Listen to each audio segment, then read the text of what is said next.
Breaking news చూస్తున్నాం. Hormuz లో మరోసారి తీవ్ర ఉద్రిక్తత నెలకొంది. ఓమన్ తీరంలో 2 కార్గో షిప్స్ పైన ఇరాన్ మరోసారి బిగ్ అటాక్ పాల్పడింది.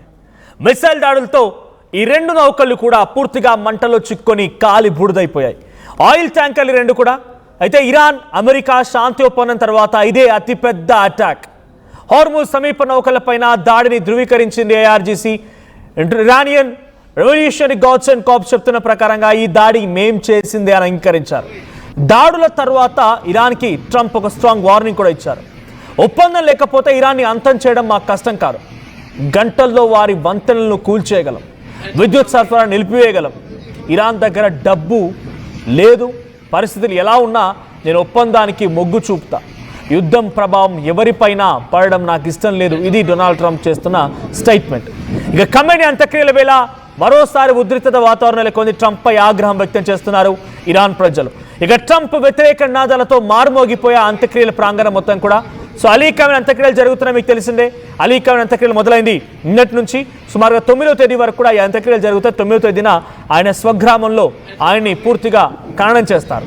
అప్పటి వరకు ఈ కార్యక్రమాలు జరుగుతున్న తరుణంలో ఇప్పుడు స్ట్రైట్ ఆఫ్ హార్ముజ్ దగ్గర ఓమన్ తీరంలో జరిగినటువంటి 2 కార్గో నౌకల యొక్క దాడి చాలా తీవ్రంగా పరిగణిస్తోంది అమెరికా. ఇటు కేవలం అమెరికా దీన్ని సీరియస్గా తీసుకోవడమే కాదు, ఇంకోవైపు ఇరాన్ పబ్లిక్ కూడా అంత్యక్రియల కార్యక్రమంలో ఆ ప్రాంగణం మొత్తం కూడా ఆందోళన కలగజేస్తూ ఉన్నాయి. చాలా పెద్ద ఎత్తున ఎక్కడ చూసినా కూడా ఇదే ఉద్రిక్తత వాతావరణం నెలకొంది. సో అక్కడ ఓమన్ తీరంలో 2 నౌకలు కూడా కాలి బూడిదైపోయే మంటలు చిక్కున్నాయి. 2 మిస్సైళ్లతో దాడి చేసినటువంటి ఈ సంఘటనతో ఒకసారిగా షాక్ గురి చేసింది. మరి ఆ నౌకలు ఎక్కడికి వెళ్తున్నాయి, ఎటువైపుగా వెళ్తున్నాయని మాత్రం ఇంకా సస్పీషియస్ గానే ఉంది. కానీ ఈ 2 నౌకల్ని కూడా ఇరాన్ టార్గెట్ చేసి మరి పేల్చేసింది. ఇది ఐఆర్జీసీ కూడా కన్ఫర్మ్ చేసింది. ఒకసారి దీనిపై డొనాల్డ్ ట్రంప్ మాట్లాడుకొచ్చారు. ఆయన ఏం మాట్లాడారో చూద్దాం. We can knock out their energy supply, all of those big plants that they built, big, beautiful, modern plants. They had a lot of money. They don't have any money now. We haven't given them any money. But we can knock out their electricity and power generating plants in, I would say, a small part of an afternoon. Every plant will be gone. And they know that. They know that. Close to maybe making a deal. I don't know. We'll make either. Look, we're going to win one way or the other. We're either going to make a deal or we're going to finish the job. Okay? And it won't be tough to finish the job. I'd rather make a deal because I don't want to affect 91 million people. We can knock down their bridges in 1 hour. We can knock out their energy supply, all of those big plants that they built, big, beautiful, modern plants. They had a lot of money. They don't have any money now. We haven't given them any money, but we can knock out.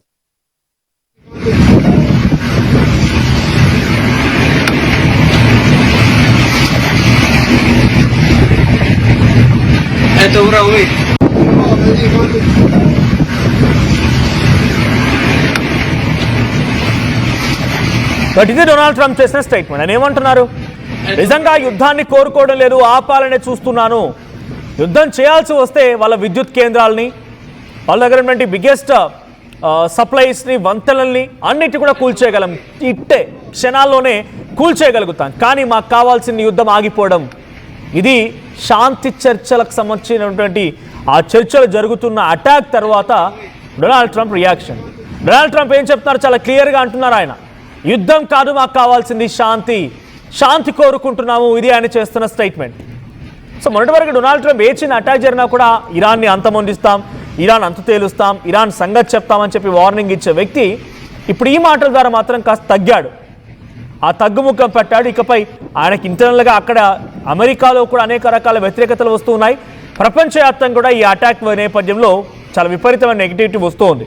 So ఈ negativity నుంచి తనని తాను రక్షించుకోవాలనుకున్నాడో ఏమో, కానీ అందుకే ఆయన యుద్ధం ఆగిపోవడం మాకు కావాలి, యుద్ధం జరగడం కాదు, అందుకే నేను అటాక్ చేయలేదు, నేను నిజంగానే అటాక్ చేయాలి, ఇరాన్ని అంతమొందించాలనుకుంటే నాకు క్షణాల్లో పని, చిటికేసినంత ఈజీగా నేను వంతెనల్ని, విద్యుత్ కేంద్రాలని, అక్కడ జరిగేటువంటి ట్రాన్సిట్ని మొత్తాన్ని కూడా ఆపివేయగలుగుతానని చెప్పి డొనాల్డ్ ట్రంప్ మాట్లాడుతున్నారు. సో నేను స్ట్రైట్ ఆఫ్ హార్ముజ్ దగ్గర ఓమన్కి సమీపంగా 2 నౌకలు ఒకదాని వెంట ఒకటి వస్తున్న సమయంలో ఒక్కసారిగా భారీ అటాక్ జరిగింది. తమ మిసైళ్లతోని విరుచుకుపడింది ఐఆర్జీసీ. ఆ మిసైళ్లు కాస్త ఆ 2 నౌకలు కూడా పూర్తిగా కాలి బూడిద చేశాయి. సో ఇక్కడ క్యాజువాలిటీస్ విషయానికి వస్తే, అంటే ఏదైనా మరణాలు ఉన్నాయా అనే విషయం కనుక చూస్తే ఎటువంటి మరణాలు సంభవించలేదు. కానీ ఈ అటాక్లో 2 నౌకలు కూడా పూర్తిగా ఆయిల్ ట్యాంకర్లు పూర్తిగా దగ్ధమైపోయాయి, మంటల్లో చిక్కొని పూర్తిగా కాలి బూడిదైపోయాయి.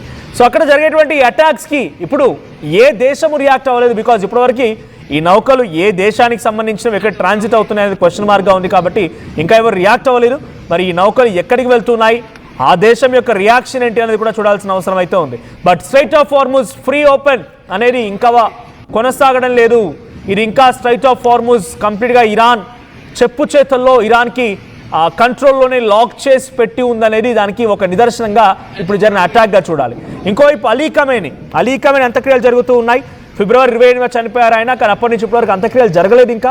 సో అంత్యక్రియలు మొదలయ్యాయి. నిన్న సాయంత్రం నుంచి అంత్యక్రియలకు సంబంధించి ఆ ప్రాంగణం కానీ ర్యాలీగా దేశమంతటా ఆయన చనిపోయినందుకు కానీ నివాళులర్పిస్తూ ఆయన యాత్ర చేస్తూ ఉంటారు. సో ఆ సమయంలో అక్కడ దేశస్తులు మొత్తం కూడా, ఇరానియన్స్ మొత్తం కూడా అమెరికా డొనాల్డ్ ట్రంప్ని చంపేయాలి అనే రకంగా వాళ్ళంతా నినాదాలు చేస్తున్నారు.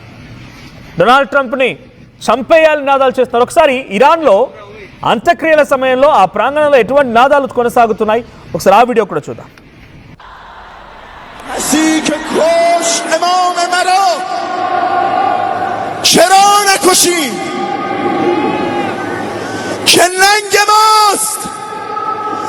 اگر قاتل تو را نکشیم از این به بعد کفن جای جام بر تن ماست قسم به خون تو قتل ترامپ گردن ماست. అలీ ఖమేనీని అంతమొందించిన వాళ్ళు వదిలే ప్రసక్తే లేదు. మా నాయకుడి చావును చూసిన వారి చావును కూడా చూడాల్సిందే. మనం డెఫినెట్గా ఆ రకంగానే మన బాధ్యతగా తీసుకొని ముందుకు వెళ్ళాలి. ఇది వాళ్ళు చేస్తున్న స్టేట్మెంట్స్. సో అలీ ఖమేనీని అంతమొందించిన ఎవరు? Donald Trump. డొనాల్డ్ ట్రంప్ యొక్క చావు చూసేంత వరకు వదిలిపెట్టమనేది ఇరానియన్స్ తన ఆవేదనతో, ఆక్రోశంతో, ఆగ్రహంతో మాట్లాడుతున్న మాటలు అని కూడా. ఇవన్నీ జరుగుతుంది ఎక్కడో కాదు, ఆయన అంత్యక్రియల కార్యక్రమాల్లో వరుసగా ఆ దేశం అంతటా జరుగుతున్న నివాళి కార్యక్రమాల్లో ఈ నినాదాలు కొనసాగుతూ ఉన్నాయి. సో నిజంగానే డొనాల్డ్ ట్రంప్ మీద ఇరాన్ చేయగలుగుతుందా అంటే అంతటి సామర్థ్యం, అంతటి శక్తి సామర్థ్యాలు అయితే ఇరాన్ దగ్గర లేవు. కానీ కార్నర్ మాత్రం చేయగలుగుతుంది. ఎలా కార్నర్ చేస్తోంది? స్ట్రైట్ ఆఫ్ హార్ముజ్ని మొత్తాన్ని తమ కంట్రోల్లో పెట్టుకొని అటువైపుగా నౌకలు రానివ్వకుండా రాకపోకలకు ఇబ్బంది కలిగిస్తూ అందరూ కూడా డొనాల్డ్ ట్రంప్ వైపుగా వేలెత్తి చూపించే విధంగా ఒక కార్నర్ మాత్రం చేయగలుగుతోంది. గల్ఫ్పై అటాక్స్ చేస్తూ, గల్ఫ్ కంట్రీస్పై అటాక్ చేస్తూ సౌదీ, కువైట్, బైరాన్, బనామా, ఖతార్, యుఏఈ దేశాలు వీటన్నిటిపై అటాక్ చేస్తూ వరుసగా డొనాల్డ్ ట్రంప్ని మాత్రం ఇరకాటంలో పెట్టేందుకు ఇరాన్ ప్రయత్నం చేస్తోంది. సో ఇరాన్లో ఒకవైపు డొనాల్డ్ ట్రంప్కి శిక్ష వేయాలనే నినాదాలు, ఇంకోవైపు స్ట్రైట్ ఆఫ్ హార్ముజ్ దగ్గర ఆ నౌకలు పేలిపోయేటువంటి సిచ్యువేషన్లు ఇవన్నీ చూస్తున్న తర్వాత డొనాల్డ్ ట్రంప్ కొన్ని సీరియస్ అవుతారేమో అని అంతా భావించారు. కానీ డొనాల్డ్ ట్రంప్ మాత్రం మేము శాంతిని కోరుకుంటున్నాం, మాకు కావాల్సింది శాంతి, మేము నిజంగా తలుచుకుంటే క్షణాల్లోనే అక్కడి పరిస్థితి మొత్తం తారుమారు చేయగలుగుతాం, కానీ మాకు కావాల్సింది పీస్. సో మేము పీస్కి కట్టుబడి ఉన్నామని చెప్పి డొనాల్డ్ ట్రంప్ అంటున్నారు. సో మీకేమనిపిస్తుంది? ట్రంప్ నిజంగానే పీస్కి కట్టుబడి ఉన్నాడు అనుకుంటున్నారా? లేదు, ఇంటర్నల్గా తన దేశంలో వచ్చేటువంటి వ్యతిరేకత, అక్కడ ఈయనకు డైరెక్ట్గా ఓటింగ్ పెడితే కూడా ఆయనకు యాంటీగా పోల్లు పడ్డాయి, ఆయనకు యాంటీగా ఓటింగ్స్ పడ్డాయి అంటేనే అర్థం చేసుకోండి అక్కడ ఏ స్థాయిలో ఆయనకు వ్యతిరేకత దేశంలో కూడా ఎదురైంది అనేది. వీటన్నిటి నేపథ్యంలో భయపడిపోయి వెనక్కి తగ్గాడా? మీకేమనిపిస్తోంది? కామెంట్ చేయండి.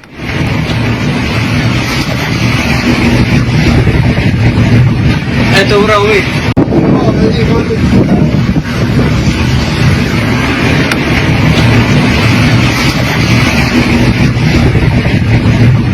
Это уровень.